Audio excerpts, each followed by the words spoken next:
वो ही होगा। हम और आप करने वाले व्यवस्था 4 तारीख को इस घर में कथा प्रारंभ होनी थी, लेकिन यहां बैठे अग्निहोत्री जी, 2 को हमारी बात चली थी, मतलब सिर्फ 3 तारीख थी हमारे पास जिसमें हमने तैयारी करनी थी।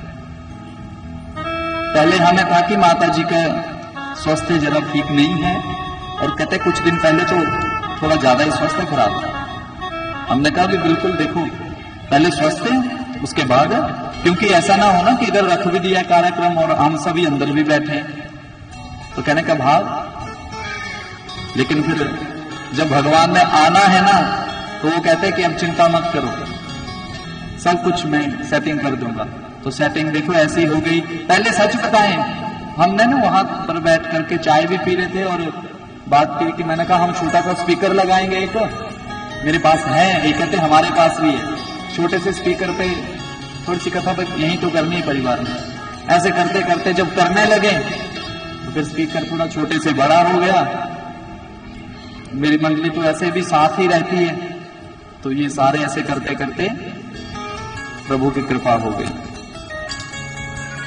तो ये ना मैंने किया, ना ये आपने किया, ये किसने किया? करे करावे आपसे, हम करने वाले कोई नहीं है, वही करने वाले हैं। ना मैं यहां से कुछ बोल रहा हूं, ये जो मैं बोल रहा हूं ये शायद इन बुजुर्गों की पीछे से प्रेरणा है। उन्हीं की गोद में बैठा हूं, वो पीछे बैठे हैं, मैं उनकी गोद में बैठा हूं, वो पीछे से चाबी घुमा रहे हैं कि आज प्रियव्रत ये बोल, तो ये बुजुर्ग ही बुलवा रहे हैं अंदर बैठ करके।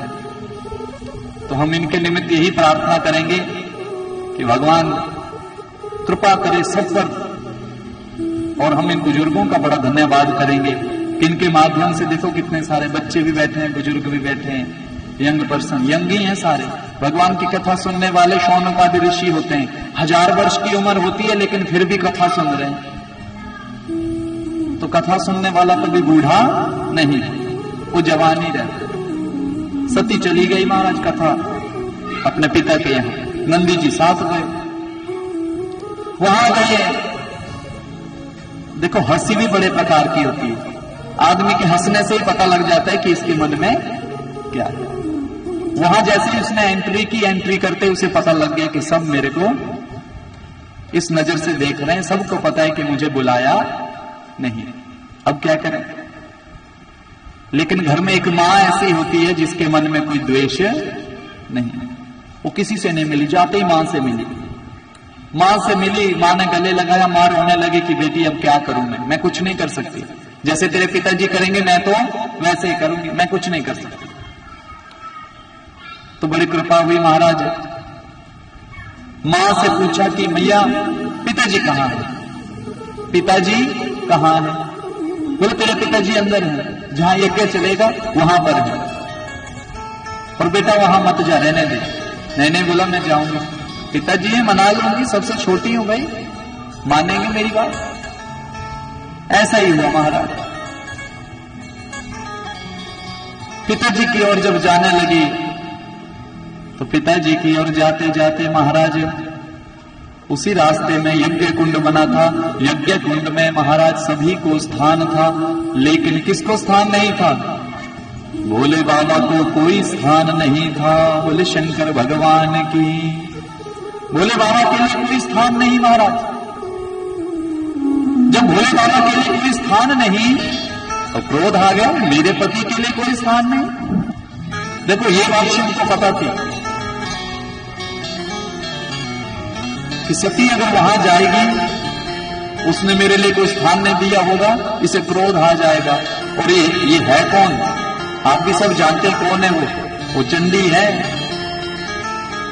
आप देवी भागवत सुनेंगे तो उसमें कथा है, दक्ष ने महामाई का स्तवन किया, अर्थात उनकी तपस्या की देवताओं के कहने पर कि तू तप कर, तेरे घर चंडी तेरी पुत्री बन के आए, तभी काम आगे बढ़ेगा।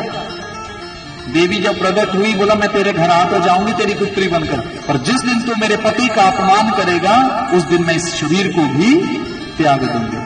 दक्ष को पता था, सबने रोकने की कोशिश की मैया को, पर एक दक्ष ने, उसने बोला मैंने अपमान कर तो दिया है, अब ये तो सब हो कर रहेगा, वो तो भगवती है। तो महाराज क्रोध आ गया, और इतना क्रोध आया कि स्वरूप अपना ले लिया।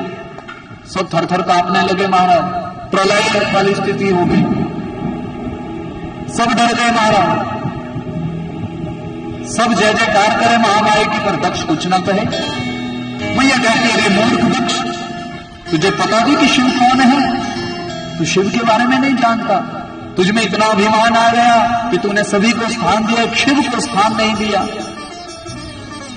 मैं कौन सा मुंह लेकर के उस घर में वापस जाऊंगी कैलाश में, जब भोले बाबा कहेंगे आ गई दक्ष पुत्री, अब मैं तेरी पुत्री कहलाने के लायक नहीं हूं। लोग तो यही कहेंगे कि दक्ष की बेटी है ये, और जब तक मैं इस शरीर को नहीं त्यागूंगी तब तक तू ही मेरा पिता रहेगा। प्रार्थना की कि मैं किसी पत्थर के घर उत्पन्न हो जाऊं, किसी पहाड़ के घर उत्पन्न हो जाऊं, किसी हिमालय के घर उत्पन्न हो जाऊं, पर तेरी पुत्री बनके नहीं आऊं। जो शिव का द्रोही होगा वो मुझे कैसे पा सकता है? इसलिए जा, मैं शरीर त्यागूंगी। यज्ञ कुंड में कूद गई, अग्निदेव प्रकट हुए, बोला महामाई आपको जलाने में मैं समर्थ है। महामाई बाहर निकली, उत्तर दिशा की ओर गई, जहां यज्ञ कुंड था उसके उत्तर में गई, पीतांबर ओढ़ा, पीला वस्त्र, और महाराज प्राण और समान वायु को एकाग्र करके ब्रह्मरंध्र में ला करके योग आदि को प्रकट किया अंदर ही अंदर। एक होता है सूक्ष्म शरीर, एक होता है स्थूल शरीर। स्थूल शरीर तो ये बाह्य शरीर है, और सूक्ष्म शरीर मन इंद्रियां हमारी जो हैं वो सूक्ष्म शरीर है। उसी योगाग्नि में अपने आप को मैया ने जला दिया। नंदी इत्यादि गणों ने जब देखा कि मैया ने शरीर जला लिया, क्रोध के कारण महाराज खड़े हो गए, युद्ध करने के लिए तैयार हो गए। भृगु ऋषि ने महाराज मंत्रों के द्वारा अग्नि कुंड से गणों को प्रकट किया, देवताओं को प्रकट किया। उन देवताओं ने गणों को खूब मारा, भगा दिया वहां से। नंदी इत्यादि गण दौड़े दौड़े शिव के पास गए। शिव तो पहले जानते थे, सारी बात बताई। शिव को क्रोध आया, जटा निकाली, एक मानो जोर से खींचकर नीचे पटकी, और वहां से वीरभद्र उत्पन्न हो गए। बोले वीरभद्र भगवान की। वीरभद्र ने कहा महाराज आदेश करिए। बोला जाओ उस दक्ष को और उसके यज्ञ को तहस नहस कर दो। समस्त गणों के साथ दौड़े हुए गए। धरती तो सारी कांप रही है। महाराज वहां गए, जितने भी वहां विराजमान थे महाराज सबको मारा, उस यज्ञ का विध्वंस कर दिया, और दक्ष का सिर धड़ से अलग कर दिया। क्रोध था महाराज, शांत नहीं हुआ शिव का। जलते हुए शरीर को गोद में उठा लिया और पूरे ब्रह्मांड की परिक्रमा करने लगे। ब्रह्मांड की परिक्रमा तो होने लगी, पर महाराज सिंह की सांस अवरुद्ध हो गई, किसी को सांस ना आए। सारे देवता विष्णु भगवान के पास गए। बोला महाराज वो बाबा जी नहीं मान रहे, उनका क्रोध कौन शांत करे? विष्णु भगवान ने चक्र को आदेश किया। जैसे ही चक्र गया, सती मां के शरीर के खंड खंड कर दिए महाराज। और आप सब जानते हैं जहां जहां पर मां सती के वो शरीर वो क्या शक्तिपीठ हो गए। क्या हो गए? 52 शक्तिपीठों का बना। और देवी भागवत में महाराज 108 पीठ हैं। बोला वो कैसे?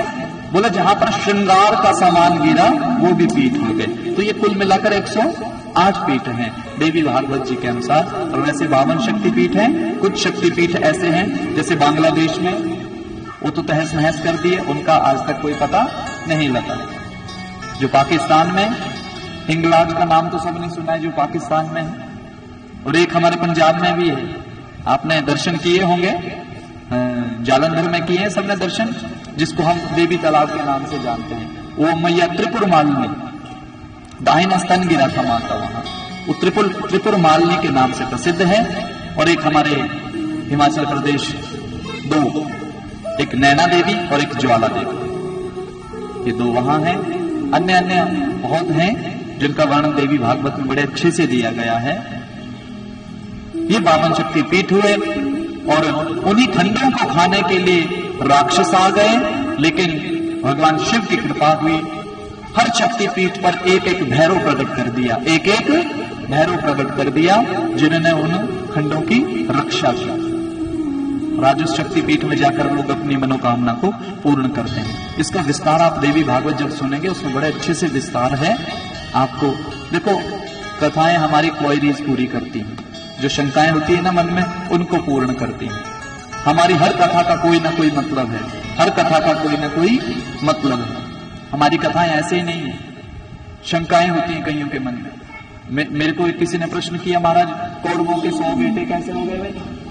इतने 2 हो जान पालने हो जाते लोग, 100 गिद्दा हो गए, आता ही है ना मन में, तो 100 कितना हो गए उन्हें? सगर के कहते 60,000 पुत्र थे। कितने? 60,000। तो आप चिंता मत करें, 60,000 नहीं थे, 60,000 सैनिक थे सगर के, पर सभी सैनिकों को पुत्रों की तरह रखता था। इसलिए कह दिया है, लोगों में सब कह देते कि 60,000 पुत्र थे, पुत्रों की तरह रखता था उन सैनिकों को, इसलिए 60,000 थे वो। पूरी बात हम सुनते नहीं। 100 कैसे हुए कौरव? अब सुनना, गांधारी और धृतराष्ट्र पति पत्नी। धृतराष्ट्र आंख से देखते नहीं, अंधे थे ना, सबने देखा है, अंधे थे। और उनकी धर्म पत्नी हो गई गांधारी। उसने अपने आंख पे क्या बांध लिया था? पट्टी बांध ली। बोला मेरे पति भी नहीं देखेंगे तो मैं भी। लोग कहते हैं कि देखो पत्नी हो तो ऐसी, और मैं कहता हूं पत्नी ऐसी मिले ही ना किसी को। महाराज पति अंधा है तो पत्नी का काम है पति को रास्ता, वो भी बह गई पट्टी बांध के, वो भी पट्टी बांध के बैठ गए। आज बेटा इधर देखो, ये टॉफियां देखो, इधर टॉफियां बहुत है आज, लेकिन नीचे बैठना पड़ेगा उसके लिए। केक भी तभी मिलेगा, ऐसे नहीं। अब शोर नहीं करना है, ठीक है? हाँ, खाओ जो खाना है, गोद में रख के खाओ। हाँ, बोलो राधे राधे। बच्चे में बाल लीलाएं होंगी, माखन के साथ मटकी भी तो फूटेगी, तो चिंता मत करो, फूटने दो मटकियां। तो महाराज उसने भी पट्टी बांध ली। अब बात है यहां कि 100 कैसे हुए, यही बात थी ना। अब सुनो ध्यान से, महाराज जी बड़ा अच्छा है, महाभारत तो इतना सुंदर है, जीवन जीने का ढंग पता लग जाता है। शकुनी नाम सुने आपने, है ना? मामा जी, 100 के 100 के मामा जी। अच्छा, हमारे भारत में सबसे ज्यादा तांत्रिक एक ही आदमी हुआ, वो था शकुनी। इससे बड़ा तांत्रिक कोई नहीं हुआ। युद्ध हुआ, मारे कौन उसको? 5 पांडवों ने जोर लगा लिया, पर अगला नहीं मारा। भगवान के पास गए, भगवान हंसने लगे, बोला दुनिया में सबसे बड़ा तांत्रिक वो कोई नहीं मार सकता उसको। बोला फिर कौन मारेगा? नकुल सहदेव का नाम भी सुना होगा आपने, उनका कम वर्णन आता है, उनके बारे में कम कथाएं, लेकिन हमारे पूरे विश्व में जो सबसे सुंदर आदमी था वो था नकुल। हृष्ट पुष्ट हट्टा गट्टा 6-7 फुट लंबा, सुंदर बहुत था। और सहदेव पूरे विश्व में सबसे बड़ा ज्योतिषी, उससे बड़ा ज्योतिषी कोई, ज्योतिष विद्या उसके पास सबसे ज्यादा थी। बोलो राधे राधे। बोला इस शकुनी को सहदेव ही मार सकता है। कौन मार सकता है? बोला कैसे? बोला इसको ज्योतिष बड़ा आता है, कोई ऐसी गणना देख, ऐसा मुहूर्त देख, जिस मुहूर्त में इसके ग्रह जो है वीक होते हैं, उसी मुहूर्त में तो इसको मार सकता है। ऐसा ही हुआ महाराज, वो जो वीक ग्रह थे, ऐसा मुहूर्त निकाला सहदेव ने, और ऐसा मुहूर्त निकालने के बाद उसने किसको मारा? शकुनी को मारा। लेकिन शकुनी क्या था? अपने पिता के साथ बात नहीं करता था, पिता के साथ बात नहीं करता। बोला क्यों नहीं करता था बात पिता से? बोला वो इसलिए नहीं करता था बात कि गांधारी इतनी सुंदर थी देखने में, पर उसके पिता ने उसका विवाह किसके साथ किया? एक अंधे के साथ। उसको बड़ा दुख था कि मेरी बहन का ब्याह एक अंधे के साथ कर दिया, पिता से बात करनी छोड़ दी। लेकिन एक बुरी लत बड़ी थी उसमें, जुआ बहुत खेलता था। क्या खेलता था? गैम्बलिंग बड़ी करता था, मारा, युद्ध क्रीड़ा करता था, लेकिन हार जाता था, जीता कभी नहीं। जीवन में वो जीता ही नहीं कभी। पिताजी को बड़ा दुख लगा। देखो, हर पिता का पुत्र के लिए चिंता रहती है, चाहे वो डीसी क्यों ना लग जाए, चाहे वो डीसी क्यों ना लग जाए, उसकी चिंता ही रहती है। अब चिंता करने लगे कि ये हार जाता है, जुआ खेलता है, कोई बात नहीं, पर ये जो घर का सामान चोर कर ले जाता है, बेच देता है और फिर हार जाता है, ये गलत बात है। एक दिन समझाने लगे बेटे, बेटा ना समझे, क्रोध में महाराज डांटने लगा। डांटने के लिए जैसे ही शकुनी वहां से भागा, पीछे से जोर से अर्घपात्र का प्रहार किया और ऐसा प्रहार किया जाके उसकी टांग पे लगा। तो उस दिन से वो लंगड़ा होकर के चलने लगा। देखा ना आपने शकुनी कैसे चलता था, लंगड़ा के चलता था, वो पिता ने प्रहार किया था। तांत्रिक बड़ा था, बहन के घर जाता, बहन के गर्भ जब 3 महीने का होता तो प्रसव हो जाता, अर्थात गिर जाता, टिकता ही नहीं उसका गर्भ। उसको बड़ा दुख लगता कि मेरी बहन के यहां गर्भ टिकता है, बड़ी दुखी होती है, इसके कोई संतान नहीं है, बड़ा दुखी होता। तांत्रिक था। एक दिन मन में भाव आया, बोला इस बार गर्भ गिरा तो देखता हूं मैं भी। तांत्रिक था। 100 घड़े लिए महाराज, 100 घड़ों में जड़ी बूटियां डाली, बोला इस बार गिरने दो गर्भ। 3रे महीने में गर्भ गिरा। जो गिरा हुआ गर्भ था उसको उठाया और उसका थोड़ा थोड़ा हिस्सा उन घड़ों में डाल दिया, घड़ा बंद कर दिया, और इतनी तंत्र विद्या की, समय आने पर वहां से 100 पुत्र निकले। कितने? 100 पुत्र निकले। ले बोला बहन कितने हो गए? और सुनो, 100 तो हो गए। जुआ बड़ा था। हर पिता चाहता है मैं पुत्र के लिए कुछ ना कुछ कर सकूं, तो पिता ने पुत्र के लिए क्या किया? बोला बेटा जब मैं मरूंगा ना, मेरा शरीर जलाएगा, सुन ले बोला कान खोल के, जो तेरे मन की इच्छा तू कर, पर एक चीज मेरी ध्यान से सुन, जिस दिन मैं मरूंगा मेरी अस्थियों का विसर्जन मत करना, उन अस्थियों में से रीढ़ की हड्डी अपने पास रख लेना, पर इस बात का थोड़ा कन्फर्म रखना कि यही रीढ़ की हड्डी है। बोला जी होगा क्या उससे? बोला एक काम करना, उन रीढ़ की हड्डियों से ना पासे बना लेना। क्या बना लेना? वो जो फेंकते हैं ना ऐसे, पासे बना लेना। बोला उससे क्या होगा? बोला जो भी तेरे मन में भाव होगा वही उन पासों में आएगा, और तू जिंदगी में कभी हारेगा। तो उसके पास जो पासे थे, किसको हराया उसने? पांडवों को हराया। अब ऐसे कैसे हो गया होगा? सोचो आपकी एक बार भी वो जीते नहीं, उन्होंने सब कुछ दांव पे लगा दिया। वो इसलिए कि जो फेंकने से पहले वो सोचता था वही आता था। तो वो किसकी हड्डियों के पासे थे?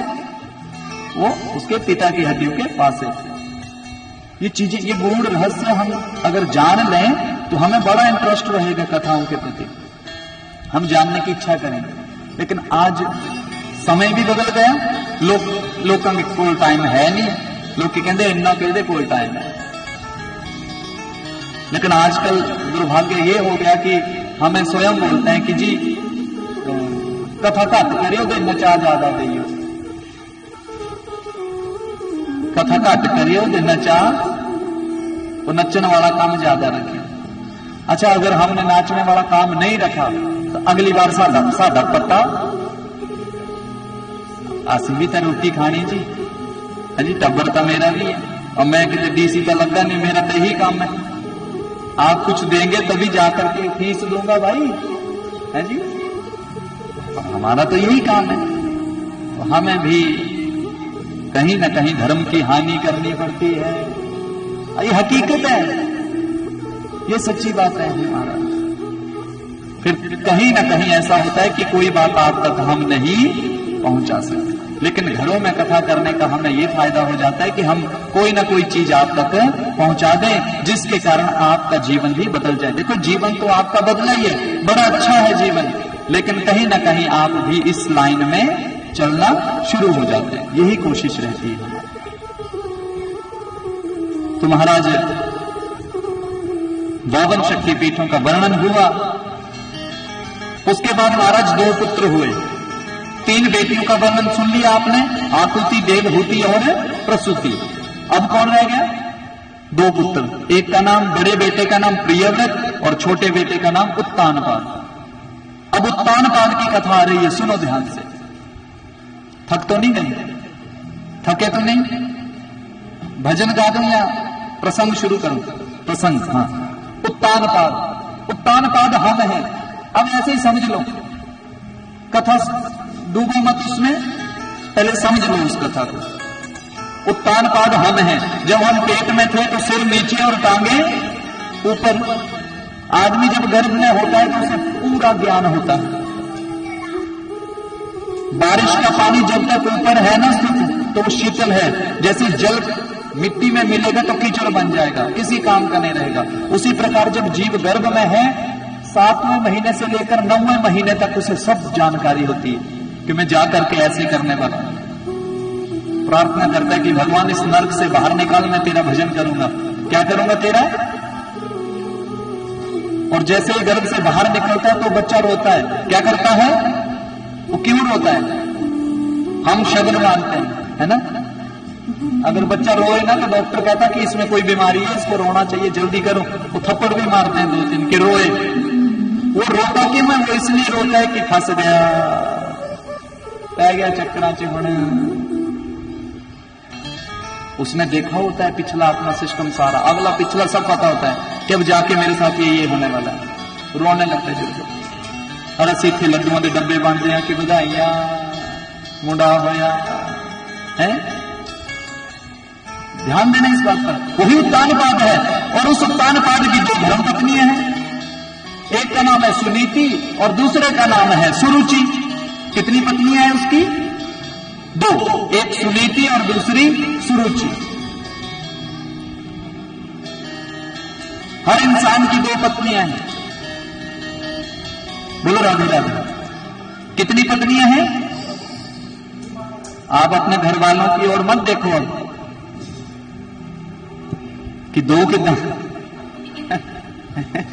सन हसी तासी एक ही है, 2 कितने ये ना पूछना ना कोई हूं जाके। बोलो राधे राधे। 2 पत्नियां ध्यान से सुनना। कौन कौन सी? एक सुरुचि, एक सुनीति। सुनीति, सुनीति कौन सी है? बुद्धि। और सुरुचि मन। मन और बुद्धि ये 2 पत्नियां हैं। मन और बुद्धि ये 2 पत्नियां हैं। लेकिन सबसे ज्यादा हम किसकी सुनते हैं? बोलो, मन की सुनते हैं कि बुद्धि की? बोलो किसकी? मन की। मन करता है कि गोलगप्पे खा लो, बुद्धि बोलती है कि नहीं बीमार होंगे। ये दोनों की लड़ाई चलती है 5 मिनट, और 5 मिनट के बाद जीतता कौन है? पांजी खावांगे, आज 10 नहीं खावांगे, पांजी खावांगे। जीता कौन? बस यही कथा है। उत्तान पाद हम हैं, हमारी 2 पत्नियां हैं सुरुचि और सुनीति। सुनीति को उसने घर से निकाल दिया, अर्थात बुद्धि को निकाल ही दिया। और साथ कौन रख ली? सुरुचि। मनमानी। इन दोनों के एक एक बेटा है। सुनीति के बेटे का नाम है ध्रुव और सुरुचि के बेटे का नाम है उत्तम। अब सारे महाराज समय बीता, बच्चों की उम्र 5 वर्ष हो गई। कितने वर्ष?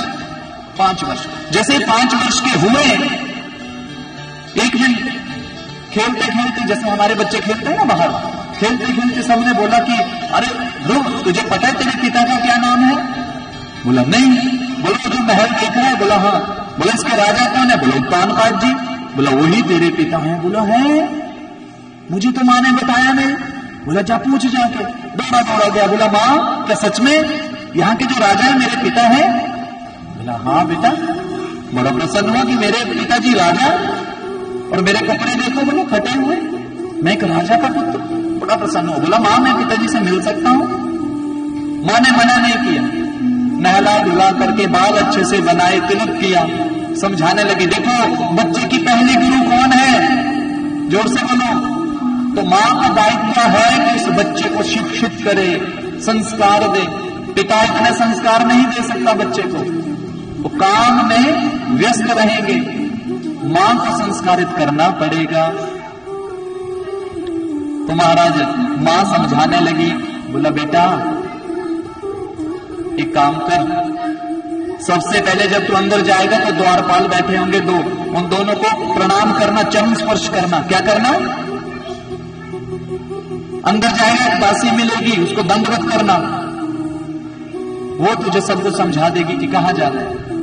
अंदर पिताजी होंगे, उनको प्रणाम करना। अंदर एक और मां आएगी, उसको भी प्रणाम करना। मां सिखा रही है, जहर नहीं भर रही है, अच्छी बातें सिखा रही है। बोले ठीक है मां, ऐसे ही करें। जैसे द्वारपालों को प्रणाम किया, द्वारपाल बड़े हैरान हो गए। बोले एक अंदर रहता है बेटा, वो उदंड हो गया है? और इसको देखो कितना संस्कारी बच्चा है। चरण स्पर्श करके अंदर गया, दासी को दंडवत किया, दासी रोने लग पड़ी। ये देखो कितना संस्कारी बच्चा है। झोंपड़ी में रहते फिर भी संस्कार इसके कितने अच्छे हैं। बोला मां ने कहा था कि अंदर एक औरत होंगी, उनको प्रणाम करना। बोला वो सब बताएगी। बोला आ जा। बोला वो सामने सिंहासन पर तेरे पिताजी विराजमान हैं। पिताजी को दंडवत प्रणाम किया। पिताजी बड़े प्रसन्न हुए, बेटे को उठाया और गोद में रख लिया। कहां रख लिया? गोद में रख लिया। जैसे गोद में रखा, इतने में सुरुचि आ गई और दांतने लग पड़ी। बोला उतर नीचे, नीचे उतर। बच्चा डर गया, नीचे उतर। बोला तेरा स्थान यहां नहीं है, तेरा स्थान तो बाहर है, चल नीचे उतर। बच्चा डर गया। पति क्या बोले अब पत्नी के सामने, क्योंकि सुनीति को घर से निकाल दिया, उसी की तो सुनता है। उसने भी नीचे पटक दिया। बालक रोने लगा, डांटने लगी बालक को और क्रोध में क्या बोल बैठी। बोला अगर तुझे इस गोद में बैठना है तो जा भगवान की तपस्या कर, जंगल में जा। भगवान जब तेरे सामने आएंगे तो भगवान को कहना कि मैं सुरुचि के गर्भ से उत्पन्न हूं तो ये स्थान मिलेगा। भगवान को ये बात खटक गई कि बोला जीवन में जिसने मेरे दर्शन कर लिए तो उसे गर्भ में जाने की क्या जरूरत है। आज ये सुरुचि मुझसे भी बड़ी हो गई। अच्छा, अभिमान आ गया उसमें। बच्चा रोता रोता बाहर चला गया। जैसे रोता रोता बाहर गया महाराज, मां ने जैसे पकड़ा, मां ने पूछा क्या हुआ। बोला उस मां ने डांटा। देखो उस मां को देखो। लेकिन आज हम बच्चों के पीछे लड़ भी पड़ते हैं कई बार। साधे मुंडे ने इतना कितना कहता, बड़े लड़ पड़ते छोटों के पीछे। बच्चे हैं भी कुछ भी कर लेंगे, बड़े क्यों लड़े। पर मां ने लड़ने वाली बात नहीं बताई। बोला पूरी बात बता। क्या बोला? बोला मां ने बोला जा तपस्या कर, परमपिता परमात्मा मिलेंगे। बोला बिल्कुल बेटा सही है। बोला उन पिताजी से भी बड़े एक पिताजी हैं, अगर उनकी गोद मिल जाए बैठने को तो फिर जीवन में क्या चाहिए हमें। बोला कहां मिलेंगे वो बड़े वाले पिताजी। बोला बेटा वो तो जंगल में जाना पड़ेगा और वहां पर तप करना पड़ेगा, तब मिलेंगे। बोला मां मैं करूंगा। 5 साल का बच्चा अपनी मां को कह रहा है कि मैं तपस्या करने जाऊंगा। मां ने भी नहीं रोका। बोला जा बेटा। कौन मां है जो 5 साल के बच्चे को तपस्या करने भेजेगी? बोलो भेजेगी कोई? भेज दी। तप करने जा रहा है बालक जंगल में। रास्ते में नारद जी मिल गए। बोला बिनु हरि कृपा मिल ही नहीं संता। संत कब मिलते हैं? ब्राह्मण कब मिलते हैं? जब भगवान की कृपा हो। नारद जी आए। बोला बेटा कहां जा रहे हैं? बोला तपस्या करने। बोला कहां? जंगल में। बोला बेटा वापस चला जा, जंगल में बड़े बड़े शेर होते हैं, डरा रहे हैं। कि दृढ़ संकल्प है इसके मन में या नहीं? बालक डर गया, लेकिन फिर बोला कि नहीं नहीं नहीं मैं तो जाऊंगा। नारद जी समझ गए कि ये पक्का जाकर रहेगा, तो कान में एक मंत्र दे दिया। मंत्र कौन सा था? ओम नमो भगवते वासुदेवाय। ओम नमो भगवते वासुदेवाय। ओम नमो भगवते वासुदेवाय। नमो भगवते वासुदेवाय।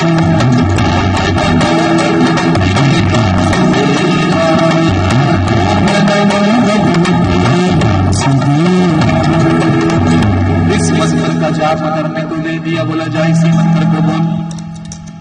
1 महीना हो गया मंत्र जपते। हफ्ते में 1 बार फलाहार करता। जब दूसरा महीना चला तो फलाहार छोड़ दिया, जल पीता। तीसरा महीना जल भी छोड़ दिया। चौथा महीना,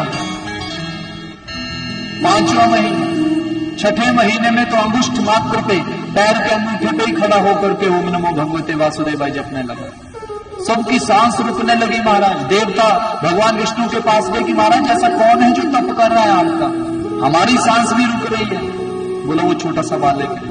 बोला जल्दी करो महाराज, चले जाओ नहीं तो हमारी सांस अटक जाएगी। उसने तो प्राण अपान सब वायु वैसे चढ़ा ली है कि हमारी सांस रुकने को आई है। 6 महीने पूर्ण हुए तो भगवान विष्णु तुरंत गए, उठाया है, बोला बालक उठो। अब बालक तो उठे, देखा तो था नहीं भगवान को, चतुर्भुज रूप देखा तो बड़े प्रसन्न हुए, मन में भाव आए यही पिताजी होंगे। अब बोलना तो बड़ा कुछ चाहता है पर बोले क्या? 5 साल का बालक क्या बोले? भगवान ने एक शंख पकड़ा अपना, उसके होंठों के साथ जैसे ही लगाया तो महाराज इतने तपस्या की थी, इतने मंत्रोच्चारण करने लगा, स्तुतियां करने लगा भगवान विष्णु की। बोला मांग ध्रुव, क्या मांगता है?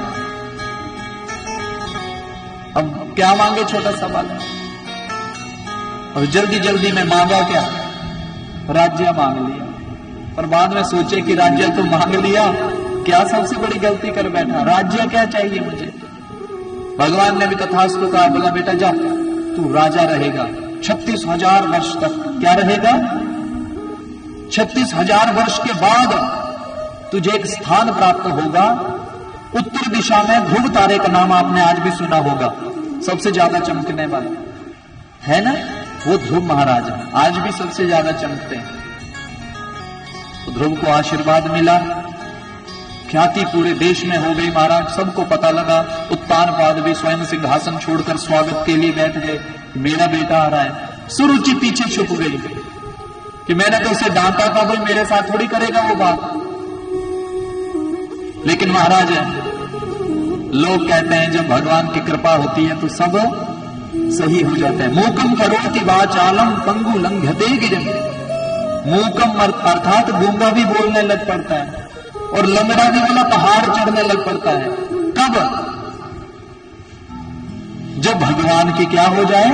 कृपा हो जाए, तो सब कुछ सुलभ हो जाता है। तो हो गई कृपा, आकर के सिंहासन पर बैठ गए। सबसे पहले किससे मिले? अपनी मां से नहीं मिले, सुरुचि मां से मिले जिसने डांटा था।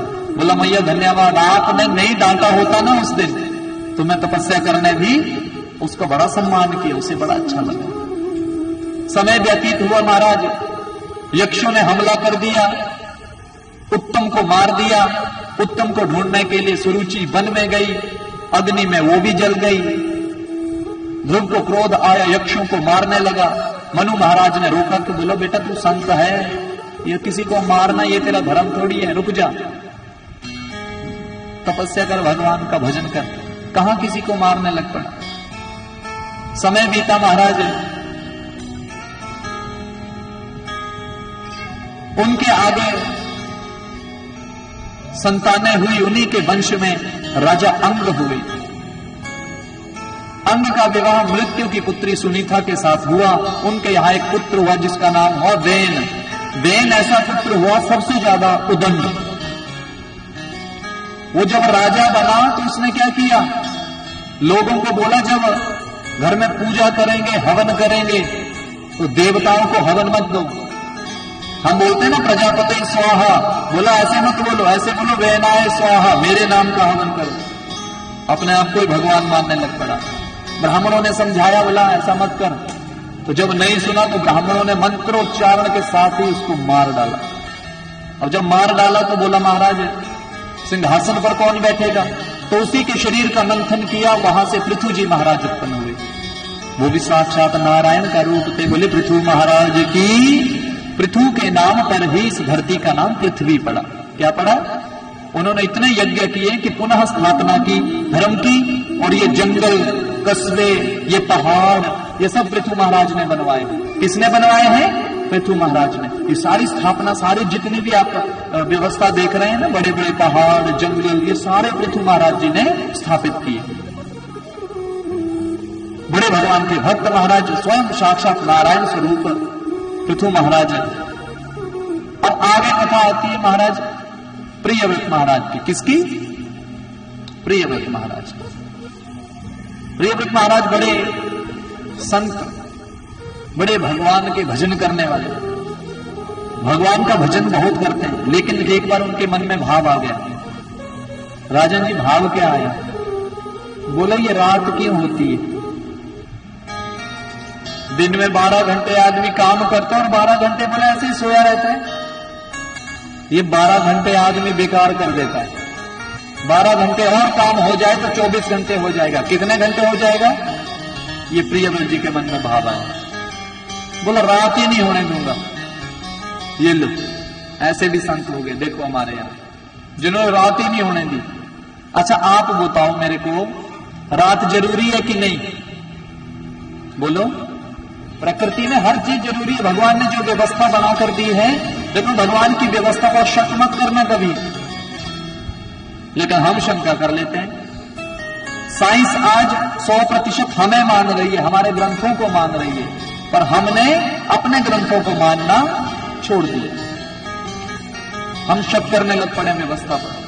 हम पत्थर की पूजा क्यों करें? हम इसकी पूजा क्यों करें? अरे क्यों शंकाएं करते हो? हर चीज का समाधान है। साकार निराकार के बारे में पहले ही बता दिया है। पानी का एक गिलास ले लो और फ्रिज के ऊपरले हिस्से में रख दो तो क्या बन जाएगा? पानी का। और उसी बर्फ को बाहर रख दो धूप में, क्या बन जाएगा? बात एक ही है ना। बात पानी ही बर्फ है और बर्फ ही साकार भी वही है और निराकार भी वही है। हम क्यों लड़ रहे हैं इससे? प्रियव्रत जी महाराज ने व्यवस्था पर शक किया कि रात नहीं होने दूंगा। हम भी कई बार शक करते हैं कि भगवान भी देखो कैसे संतरे बनाने चाहिए थे गर्मियों में और सर्दियों में कर दिए। कई बार सोचते हैं ना, आम होने चाहिए थे सर्दियों में और गर्मियों में आम कर दिए। हमें भी कई बार शंका होगी क्या हो, भगवान भूल गए होने, है ना। लेकिन जब संतों से पूछा, संत कहते हैं बेटा जब गर्मी आती है तो आप सबसे ज्यादा कौन सी चीजें खाते हो? मैंने कहा ठंडी। तो बोला पेट में बेटा ठंडी हो जाएगी, पेट आपका ठंडा हो जाएगा। जैसे बोलते हैं ना मुझे पेट से गर्मी हो गई है, तो गर्मियों में आप ठंडी चीजें खाएंगे तो पेट में भी सर्दी हो जाएगी। इसलिए भगवान ने आम बना दिए। आम गर्म होते हैं, जब आप सर्दियों में गर्मियों में आम खाएंगे तो पेट बिल्कुल डाइजेस्ट हो जाएगा। इसलिए आम आपको खाना चाहिए। सीजन में जो भी फल आए उसको खाना चाहिए। मैंने कहा ये बात हुई। तो बोलो भगवान की व्यवस्था बुरी है?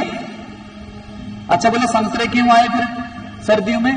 बोले सर्दियों में सबसे ज्यादा हम कौन सी चीजें खाते हैं? गर्म, तो गर्मी हो जाती है तो संतरा ठंडा होता है। जब संतरा खाएंगे तो जो गर्मी होगी वो नष्ट कर देगा पेट के अंदर और हम बिल्कुल स्वस्थ रहेंगे। तो भगवान ने व्यवस्था बड़ी सुंदर बनाई है, हमें शक नहीं करना है। इसलिए जिस सीजन में जो फल आए उसको खुद भी खाओ और बच्चों को भी खिलाओ। पुराने बुजुर्ग हमारे यही करते थे, है ना। उस समय न इतनी ज्यादा हॉस्पिटल थे न इतनी ज्यादा बीमारियां। आज ज्यादा हॉस्पिटल है और ज्यादा ही बीमारियां। ध्यान देना। पहले वृंदावन में, आज कहते हैं कि वृंदावन में महाराज 5000 मंदिर हैं। कितने हजार? बोला 5000 मंदिर। हमने कितने देखे वृंदावन जाके मंदिर? ज्यादा से ज्यादा 10 मंदिर। वो भी हम यहीं से सोच कर जाते हैं कि प्रेम मंदिर जरूर जाना। क्यों? स्टेटस ले, फोटो भी तो पानी है ना, उत्थे दर्शन नहीं करता। मैं 100% कहता हूं कि 100 में से 20 आदमी है जो उसके अंदर जाते होंगे, बाकी 12 में फोटो फाटो खिंचा के तुर कंडे। पहले लोग जाते थे वृंदावन किसको देखने? बांके बिहारी जी को देखने। पहले कृष्ण को ढूंढने जाते थे तो कृष्ण के मंदिर बन गए। आज लोग की इतों चलन तो पहले ही फोन कर दे कि कमरा हैगा। आज कमरे ढूंढते हैं तो वहां कमरे ज्यादा बन रहे हैं। आज तो मंदिरों में भी कमरे बना दिए, व्यवस्था कमरे की कर दी है। लोग सुलभता ज्यादा ढूंढते हैं तो वहां के लोगों ने भी मंदिरों में भी कमरे बना दिए कि जी इतनी मत तक को इतने ही रह लो। खान की व्यवस्था भी ऐसी कर देंगे, बस तुसी पैसे दे दो। जैसा हम सोचते जाएंगे आगे वैसा ही होता जाएगा। इसलिए अंग्रेजी कहिए तो ठीक है ना, बी पॉजिटिव। देंगे पॉजिटिव, अच्छा सोचो, आपके साथ अच्छा होने वाला है। लेकिन हम नेगेटिव पहले सोचते हैं और पॉजिटिव बाद में। जीवन में किसी ने नेगेटिव नहीं होना, पॉजिटिव रहो हमेशा। अपने घर में पॉजिटिविटी रखो,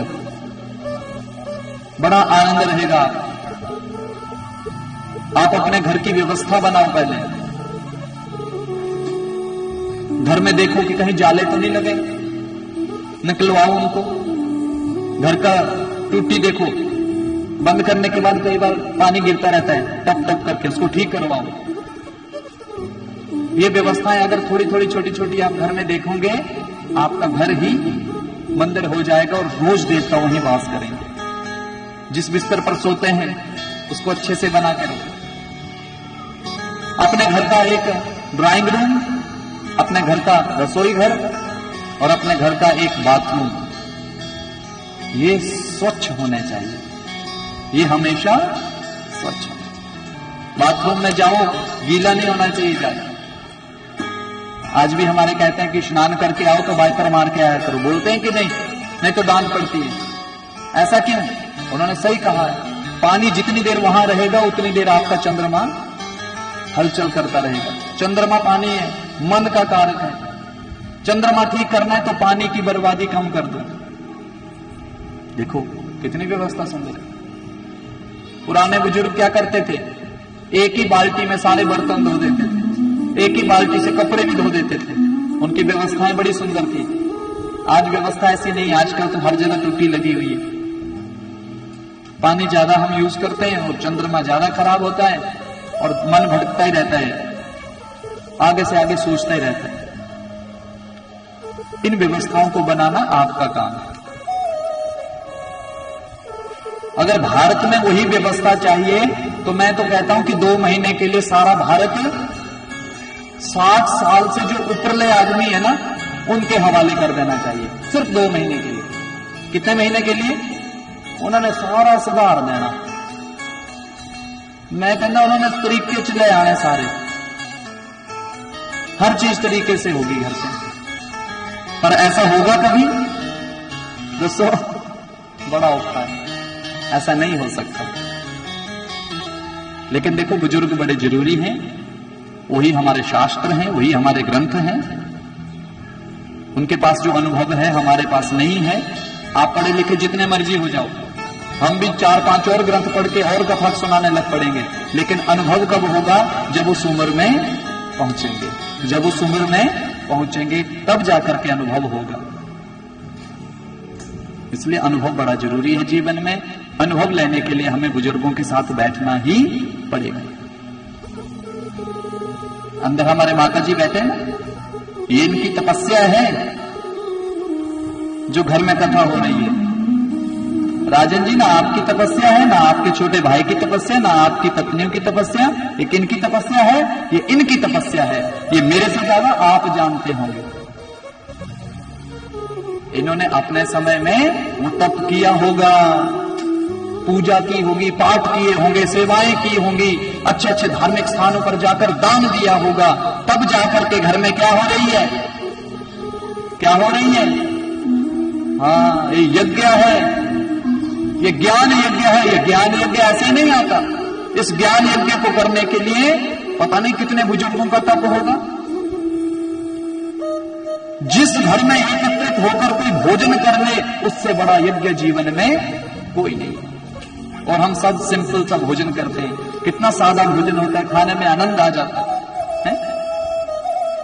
और जब खाते खाते बात करते हैं तो कोई बाहरली बात नहीं करता। कल हमारी माताएं बात कर रही थी, कथा की बातें कर रही थी और खा भी रही थी साथ में। बोलो, इससे बड़ा जीवन में और क्या चाहिए हमें?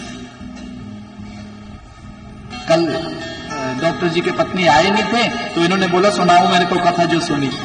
तो जिन्होंने सुनी थी वो कथा सुना रहे थे, ये सुन रहे थे और खा भी रहे थे साथ में। बोलो, खाते खाते अंदर क्या जा रही थी पेट में? कथा ही जा रही थी। पत्नी था उदा। अदर डे में देखो क्या होता है, मोबाइल अगे होना तो ध्यान उत्थे होना, तो इधर पता नहीं होना ग्राह मुंह च जा रहा है कि मुंह तो बाहर जा रहा है। ये अदर डे है। और इन 7 दिनों को और उन दिनों को आप मिक्स कर लो जरा, बताओ कि कौन से अच्छे दिन थे। तो यही कृपा है जीवन में जो हम कथा सुन रहे हैं भगवान। कथाएं यही है। प्रियव्रत जी ने एक रथ तैयार कर दिया, इतना बड़ा रथ महाराज, पूरे पंजाब के जितना तो उसका एक टायर था, पहिया। उस रथ पर विराजमान हो गए और परिक्रमा करने लग पड़े। पूरे ब्रह्मांड की परिक्रमा कर दी उन्होंने। कितनी? 7 परिक्रमाएं कर दी। कितनी? 7। 7 परिक्रमाएं की, 7 दिन तक अंधेरा ही नहीं हुआ महाराज, व्यवस्था बिगड़ गई सारी। बोलो, जिन्होंने 12 घंटे काम किया उनको रेस्ट भी तो चाहिए, अब रेस्ट मिले ही ना किसी को, सबको बुरा हाल हो गया। ब्रह्मा जी की सृष्टि हिलने लग पड़ी महाराज। ब्रह्मा जी आए, ब्रह्मा जी ने रोका, बोला बेटा ये क्या कर रहे थे? बोला क्यों महाराज, रात ही नहीं होने दूंगा मैं। बोला नहीं नहीं महाराज, रात भी बड़ी जरूरी है, यदि दिन जरूरी है तो रात भी जरूरी है। व्यवस्था मत करो खराब। प्रकृति में अगर कुछ आप कार्य करोगे, अच्छा आपने सुना होगा कि यहां बादल फट गया, इतना नुकसान हो गया।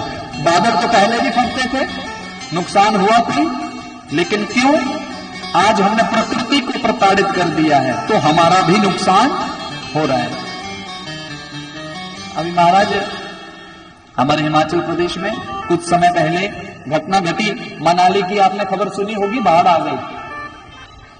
हमारे जिला मंडी के एक हमारे ही रिश्तेदारी में वो आते हैं, उन्होंने लगभग 1 करोड़ रुपया लगा करके घर बनाया और उस बाढ़ में वो घर भी बह गया। तो अब रहने के लिए जगह नहीं थी, तो रिश्तेदारों के यहां रह रहे थे, सब मिलने जा रहे थे। तो हमने जीवन में ये सोचा कि देखो जीवन में क्या रह गया, जितनी जमक पूंजी थी घर के लिए लगा दी, घर भी बह गया, अब क्या रह गया? इसलिए सबसे बना के रखो, सबसे बना के रखो।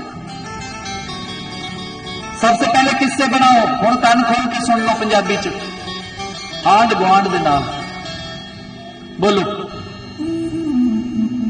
तुसी गुआंढी हो? हाँ बस इतना ही खुश रहा करो, सारे गुआंढ बैठा देखो। पता क्या, जीवन में जब कोई तंगी आएगी तो आंड गुआंढी काम आना। तो बेटा बेशक डीसी है, उसकी ड्यूटी लगी होनी कितने चंडीगढ़, वहां से आते उनको 3 घंटे लगेंगे। कितने कितने घंटे? काम कौन आएगा? आपके घर के बगल वाला। इसलिए आप मिलकर जितना रहेंगे उतना धर्म बचता रहेगा। सारा काम फौज को थोड़ी करना है, हमें भी तो करना है ना। इसलिए जो बाहर है ना, वो बाहर वालों को तो संभालेगी हमारी आर्मी, लेकिन अंदर वालों को किसने संभालना है? हमने मिलकर। इसलिए थोड़ा ध्यान रखना है अपने गली में, अपने मोहल्ले में कि कोई हरकत तो नहीं हो रही है, ये भी ध्यान रखना है। कमाई के साधनों के साथ साथ इस चीज का भी ध्यान रखना है। बोलो राधे राधे। सब मिलकर रहो, हाँ, और ऐसे राधे राधे करते रहो, हैं? अपनी कमाई में से कुछ प्रतिशत निकाल के रखा करो, सब एकत्रित करो, सब इकट्ठे होके कभी इस गेट के बाहर खड़े हो जाओ, छबील लगा दो और एक पोस्टर बैनर सा लगा दो कि हम पूरी मोहल्ले के तरफ से छबील। आपके बच्चे देखेंगे उस चीज को, आपके बच्चे देखेंगे, वो कहेंगे कि हम भी बड़े होंगे तो हम भी ये काम करेंगे। आप छोटा करते थे तो वो और बड़ा करेंगे, क्योंकि वो आपसे ज्यादा दिमाग वाले हैं। ये लिख लो आप सोचते हैं कि हम भी बड़े तेज हैं, वो आपसे भी ज्यादा तेज हैं। आप सोचते हैं कि आपने उनको डांट लिया, लेकिन वो डांट खाने के बाद भी अपना काम सटका लेते हैं। बोलो राधे राधे। यही सबसे बड़ी कृपा है। ब्रह्मा जी ने समझाया, बोला बेटा रात भी जरूरी है और दिन भी, तूने तो रात होने ही नहीं दी, इसलिए 7 दिन तक रात नहीं होने दी। सारी चीज समझाइए तो समझ आ गई है महाराज। जब सारी बातें समझ आ गई तो कहा ठीक है महाराज, गलती हो गई मेरे से। लेकिन 7 दिन उन्होंने जितना वो रथ घुमाया था, रथ के जहां जहां पहिए गए वहां जो नदियां नाले बने, आज जितने भी आप दर्शन करते हैं बड़े बड़े नदियों के, वो सब उनके पहिए थे, जहां जहां उनके पहिए घूमे। और उन्होंने 7 सागरों की संरचना कर दी। कितने सागरों की? 7 सागर, 7 द्वीप बना दिए। किसकी देन है ये 7 द्वीप? ये प्रियव्रत जी महाराज की देन है। बोलो राधे राधे। बड़ा आनंद हुआ महाराज। उसके बाद महाराज ब्रह्मा जी ने जब उनको समझाया, प्रियव्रतो भागवत आत्मरामा कथम मुने गृहे स्मत्मूलः कर्म बंध पराभवः रथेन ज्योतिर्मयेन रजनीमपि दिनम करिष्यामिति। महाराज 7 दिन तक जब रात्रि नहीं होने दी, ब्रह्मा जी ने समझाया कि प्रकृति के साथ छेड़खानी नहीं करनी चाहिए। प्रकृति को हम छेड़ेंगे तो प्रकृति हमें छेड़ेगी। यूनिवर्स है महाराज, जो फेंकेंगे वही मिलेगा। किसी को गाली देना तो आगे से वो क्या देगा, लड्डुओं का डब्बा, अगले ने भी गाली कटनी। जो राम राम बोलूंगे तो है जी। हाँ, अच्छा कथा भी देखो कैसी है महाराज। कथा आप ध्यान देना कथा के बारे में। ये एक कथा का स्थान ऐसा है जिस स्थान पर बैठ जाओ आपका कल्याण होने और पत्नियों का बड़ा सहयोग होता है। पत्नियां जो होती हैं पति को कहती हैं कि जाओ जी, तुसी भी जाओ, थोड़ी जी कथा सुनाओ। है पति कहते हैं आओ जाइए, नहीं तो इन्हें टच टच कर दे देना कार है। एक बार शाहूकार एक जाता ही नहीं था कथाओं में। पत्नी रोज बोलती, पत्नी बोलती महाराज सुनाओ कथा, वो नहीं जाता। एक दिन क्या हुआ महाराज, पति मान गया कि जाए आना, छुट्टी थी उस दिन। बोला गली में कथा हो रही है महाराज, जाओ थोड़ी देर तो सुनाओ कथा। कहते अच्छा आओ, कहते आज छुट्टी है, इन्हें भी बोल दे रहना करे, ये सो बढ़िया कथा ही सुन लगा, ये भी सुन तू बढ़िया। वो कथा में आ गई। जैसे ही कथा में बैठे लोगों ने देखा कि ये कथा सुनने आ गया, ये तो कभी जाता ही नहीं था। सब बड़े खुश हुए। अब कोई माननीय आदमी कथा में आ जाए तो सब क्या बोलते हैं, आइए आइए आइए। क्या बोलते हैं, जोर से बोलो, क्या बोलते हैं? बोला आइए आइए आइए आइए। उसने भी नमस्कार की, सबने बोला आइए महाराज आइए आइए आइए। जगह दी, बोला बैठिए। तो पहले क्या बोला, आइए। पहले क्या बोला, फिर क्या बोला, बैठिए। उसने भी बैठने के लिए ऐसी जगह देखी, ऊपर देख के कि पंखा कितनी है, वो थल्ले जाके बैठे। जैसे बैठे, बैठते ही महाराज कथा शुरू हुई और उसको आ गई। कथा में आती है कि नहीं, एक टाइम तो ऐसा आता है कि 100% आ जाती है। आता है एक समय ऐसा। निंद्रा देवी तो महाराज उसका तो काम है। अगली ने बोला राम जी को मुंह पे बोल दिया, तो बोला तुमने मेरे पति को मारा कुंभकर्ण को, मैं कुंभकर्णी, जहां आपकी कथा होगी वहां आकर के किसी को नहीं सुनने दूंगी, सबको नींद में ही डाल दूंगी। तो महाराज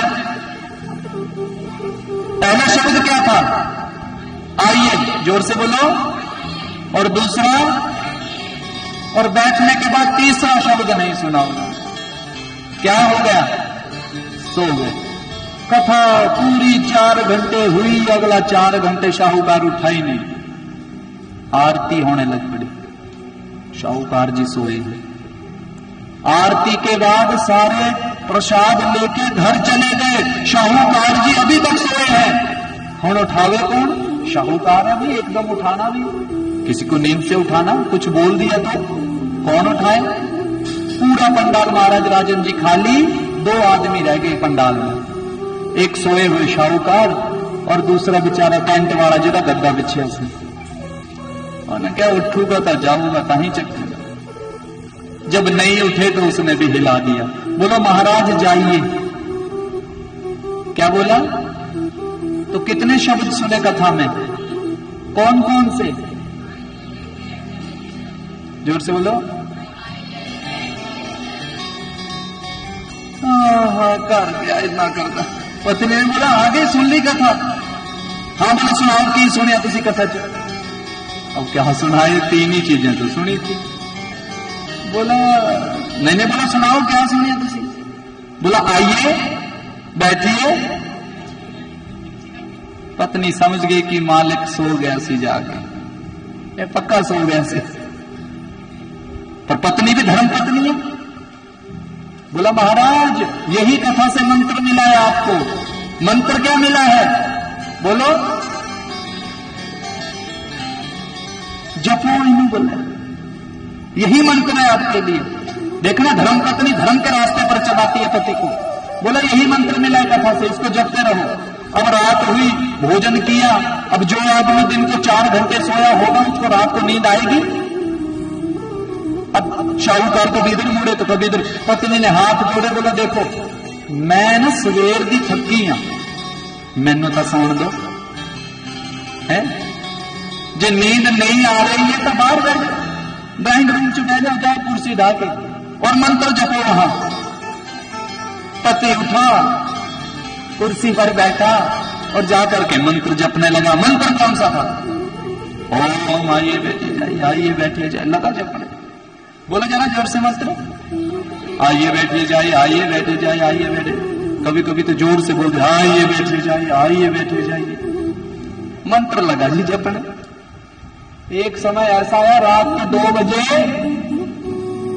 घर में जैसे चोर घुसने लगे, खिड़की के माध्यम से जैसे चोर ने अपनी एक टांग अंदर रखी तो मंत्र क्या था? बोला आइए। चोर ने बोला पकड़ा गया। चोर ने वैसे टांग जैसे वापस की, बोला बैठिए। चोर ने बोला इन्हें पछाण भी लिया, अब पकड़ा। अब क्या करूं, चोर इतना सोचने वाला था, तब तक बोला जाइए। चोर ने बोला सुबह ये पुलिस को बताएगा, इससे अच्छा कि रात्रि में ही काम सकता दो, अभी चले जाओ माफी मांग लो। दौड़ा गया, जो धन चोरा था वो भी पैरों में, और बोला महाराज क्षमा कर दो। लाइट जलाई, है कौन तू? वो बोला बस महाराज तुसी सब जानो जानो है। बोला मंत्र इतना जल्दी सक्सेस हो गया। पत्नी दौड़ी हुई आई, बोला क्या हुआ क्या हुआ? बोला मैं तो मंत्र जप रहा था, आइए बैठिए जाइए, ये बेचारा आ गया चोर। बोला जी बात यही खत्म कर दो, किसी को बताना मत, आज के बाद चोरी करना छोड़ दूंगा, पर बस आप बताना मत किसी को। बोला जा तू। पत्नी ने क्या बोला? बोला सुनो महाराज, आप भगवान की सच्ची कथा में गए। कहां गए? भगवान की सच्ची कथा में गए। वहां पर जाकर के आपने झूठे 3 शब्द सुन लिए। उन झूठे 3 शब्दों से आपके घर में चोरी होने से बच गई। अगर उसी कथा में जाकर यदि एक शब्द भी सच्चा सुन लेते तो इस भव से बेड़ा पार हो जाता। तो कथा का इतना प्रभाव है। आप ये मत सोचना कि आकर के हम यहाँ पता नहीं समझ नहीं आई। नहीं, आपकी समझ आई चाहे नहीं आई, लेकिन बैठे तो है ना, आपका बेड़ा पार हो ही जाएगा, चाहे जैसे मर्जी हो। आप बोलेंगे हमारे बच्चे बैठ नहीं रहे, अरे बैठे ना बैठे, पर कथा के इर्द गिर्द तो है ना। समय आने पर इनको अक्ल आएगी, जब हर चीज की समझ आएगी। आप बता दो मेरे को, एबीसी कौन सी कक्षा में सीखी थी आपने? दसो जरा मैनू है, केड़ी क्लास च लगी सी तुहानू एबीसी? लगी सी कि नहीं? आजकल तो छोटा सा बच्चा है सब कुछ। जो हमारे बच्चों को बुक्स लगी है वह में 10th में भी नहीं थी। तो ये हमसे ज्यादा होशियार हैं। आप ये चिंता मत करो, बस संस्कार देने की कोशिश करो आप बच्चों को, बाकी बच्चे सब कुछ कर लेंगे। बोलो राधे राधे। इसलिए महाराज बड़ा आनंद हुआ। आओ एक भजन गा लें, उस भजन के बाद प्रियव्रत महाराज जी की कथा, और उसके बाद प्रहलाद जी महाराज की कथा, उसके बाद महाराज राम कथा, और फिर कृष्ण जन्म। समय 6 बज चुके हैं, 7 बजे तक कथा चलाएंगे आज। और क्योंकि 8 बजे आज हम सहयोग करेंगे सब प्रशासन का। आओ। हरि जी मोहे लागी लगन मत तोड़ना,